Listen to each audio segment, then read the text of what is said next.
आप सबका फिर से स्वागत है मेरे YouTube चैनल पर।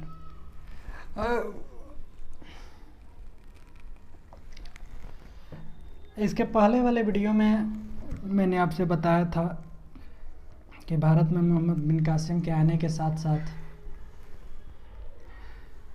एक कर भारत को मिला, जिस कर का नाम था जजिया।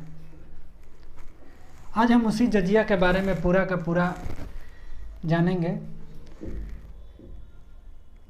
कि किस शासक में क्या हुआ।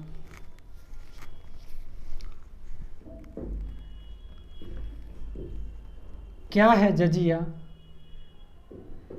और ये किन पर लागू होता था, किसके शासनकाल में इसकी क्या स्थिति रही, ये जानने से पूर्व हम लोग एक प्रकार के इन्फॉर्मेशन को या फिर जानकारी को समझेंगे जो कि गैर मुसलमानों को काफ़ी अच्छे तरीके से परिभाषित करता है।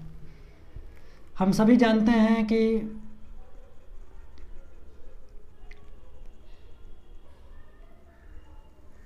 इस्लाम धर्म का उदय अरब में हुआ और भारत में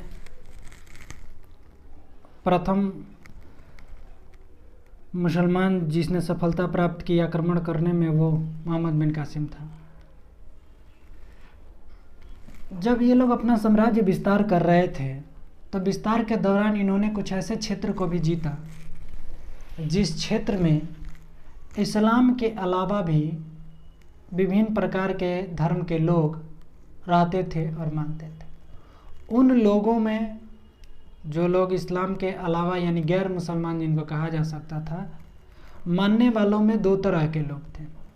एक जो कि मूर्तियों की पूजा करते थे और एक जो कि किसी पवित्र किताब की पूजा करते थे यानी उसी को मानते थे।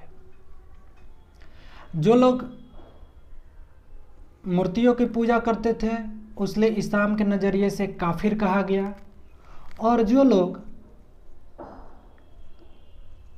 किताबों की पूजा करते थे, पवित्र पुस्तकों की पूजा करते थे, पवित्र ग्रंथों की पूजा करते थे, उनको जिम्मी कहा गया। जिम्मियों के साथ इनका व्यवहार, किनका, इस्लामिक मानने वाले को, इन लोगों का व्यवहार नरम होता था, उदार होता था, जबकि काफिरों के साथ ये लोग बिल्कुल सख्त होते थे। अगर ये कोई कंट्री जीतते हैं उसमें जो लोग मूर्ति पूजक हैं उनके साथ ये लोग एक ही ऑप्शन देते थे कि या तो आप इस्लाम कबूल कर लीजिए और नहीं तो आप मृत्यु को प्राप्त हो जाइए, यानी मार देते थे। और जिम्मियों से कहते थे आप अपना धर्म मानना चाहते हैं तो मानिए, लेकिन आपको अपना धर्म मानने के लिए हमें कुछ टैक्स देना होगा।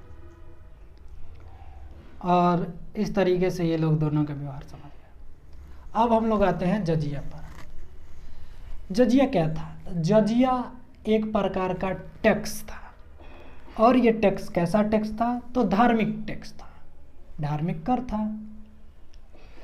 और इसमें एक बात जानने वाली है कि ये प्रति व्यक्ति कर था। प्रति व्यक्ति कहने का मतलब कि ये जो भी एबल है, जो भी इसको देने के लिए समर्थ है, उस पर ये टैक्स लगता था।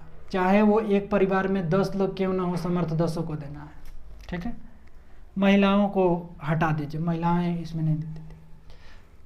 ये था जजिया। जजिया के बारे में समझिए। अब हम लोग समझते हैं जजिया की स्थिति। सबसे पहले जजिया भारत में देवल बताए थे कि मोहम्मद बिन कासिम आया था तो वहीं से स्टार्ट किया था अपना लड़ाना। तो देवल में सबसे पहले मोहम्मद बिन कासिम ने 712 ईस्वी में जजिया लगाया। ये सिंध के क्षेत्र में। सिंध के अलावा भी देखें तो सिकंदर ने कश्मीर में लगाया था। अहमद शाह ने गुजरात में लगाया था। ये जजिया की स्थिति। अब जजिया के सबसे पहले भारत में हटाया कौन था? तो अभी हमने पढ़ा कि जम्मू कश्मीर में जजिया को सिकंदर ने लगा। उसी का बेटा जैनुल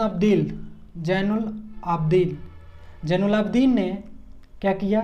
जजिया को वहाँ से हटा दिया। चूँकि यह काफ़ी उदार व्यक्ति था, सभी धर्म को ये एक बराबर नज़रिए से देखता था, इसलिए धार्मिक कर को इसने हटा दिया। यहाँ से मोहम्मद बिन कासिम चले गए, फिर गजनवी आए, उसके बाद से मोहम्मद गोरी आया और यहाँ पर साम्राज्य, मुस्लिम साम्राज्य की स्थापना हुई, जिसमें सल्तनत काल और मुग़ल काल है। सल्तनत काल में 5 वंश, राजवंश हुए। शुरू के राजवंशों में जजिया स्वतंत्र रूप से नहीं लिया गया, यानी कहिए कि ना के बराबर वो खराज के साथ ले लिया जाता था, जो कि एक भूमि कर था। लेकिन जब तुगलक वंश आता है, तुगलक वंश का एक शासक होता है जिसका नाम होता है फिरोज शाह तुगलक, वो इस जजिया को फिर से अप्लाई करता है, वो भी खराज के साथ अलग करके, सेपरेट किया और कहा कि नहीं भाई, गैर मुसलमान लोगों को देना है। उसने कहा कि अरे ब्राह्मण को कैसे छोड़ देंगे, ब्राह्मणों पे लगाओ। उसने ब्राह्मण पर भी लगा दिया। ब्राह्मण पर लगाने के बाद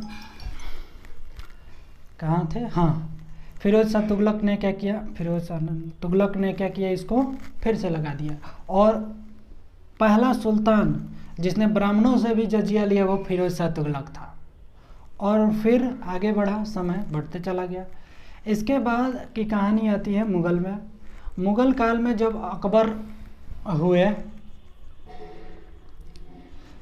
शासन में आए, तो उन्होंने 1565 ईस्वी में जजिया को हटा दिया, फिर 1575 में लगा दिया, और फिर 1579 में उन्हें क्या किया, जजिया को हटा दिया। ठीक इसके 100 वर्षों के बाद औरंगज़ेब शासन में आया, तो उसने क्या किया, फिर से जजिया को लगा दिया 1679 में, यानी 1679 ईस्वी में, अरे यार 1679 ईस्वी में।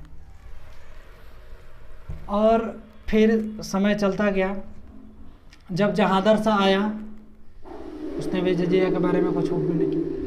फिर अंतिम रूप से अगर देखा जाए तो भारत में मोहम्मद शाह रंगीला एक शासक हुआ, जो कि उत्तर मुग़ल कालीन शासक था। उसने जजिया को अंतिम रूप से समाप्त कर दिया। ये रहा कुल जजिया की कहानी। अब आगे अगर देखना चाहें तो कुछ नोट करने वाले पॉइंट्स हैं, जो कि मैं आपको यहाँ स्क्रीन पर दे दूँगा, आप देख लीजिएगा।